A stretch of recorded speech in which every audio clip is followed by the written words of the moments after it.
So, I'm still at Leeds International Film Festival, still seeing a ton of movies, and one of those movies is Luca Guadagnino's much anticipated remake of Suspiria. Now, I'm a massive fan of the original if you couldn't tell. I think it's one of the most visually stunning films ever made. So when it was originally announced that they were remaking it, my feelings would have been best described as being partway between indifference and annoyance. However, when it was revealed that not only would it be being directed by the person who did Call Me By Your Name, but was being scored by Radiohead's Tom Yorke, I became very curious. And though this remake will never replace the original in my eyes, I had an absolute blast watching it. And chief among the reasons why is that it doesn't feel like a remake. With the exception of the fact that two characters have the same name, and that it's set in a dance school run by witches, there's almost no similarities narrative-wise with the original, as each beat of the film has pretty much nothing to do with its predecessor. Throughout much of the film, there seems to be a constant effort to do things with the same quality and intentions of the original, but still to do them in their own unique way. For example, much like in the original film, it's shot to be both visually stunning and unnerving, yet it's done in an entirely different manner.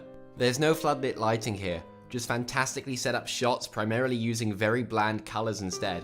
There's a lot of use of mirrors and zooms as well, and not only were these used brilliantly, but it further cemented the film's off-putting atmosphere, and also gave the film a bit of an old giallo feel, while not simply aping the original. Similarly, Yorke's score sounds absolutely nothing like Goblin's original.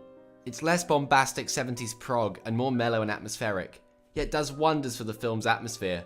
And while a few tracks do sound more generic than one would expect from Yorke, much of the score is absolutely fantastic. Sometimes adding rhythm and energy to the film, and at others a haunting melody, Yorke's score is probably the best of the year.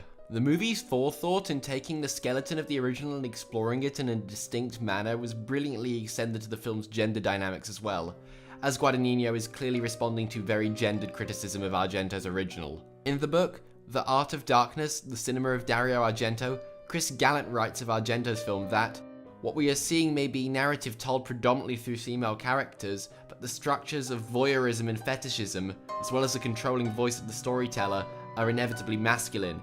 In all three films, referring in this case to Argento's films Opera, Phenomena, and the original version of Suspiria, the heroine with whose point of view we are invited to identify is rarely released from the objectifying gaze, the eroticizing gaze of the masculine spectre. The specific story beats of this remake, especially in regards to the climax and the relationship between Dakota Fanning's Susie Bannion and Tilda Swinton's Madame Blanc, is clearly working to make the film's viewpoint a lot more feminine than the original, granting the characters agency in them of themselves more so than in the original.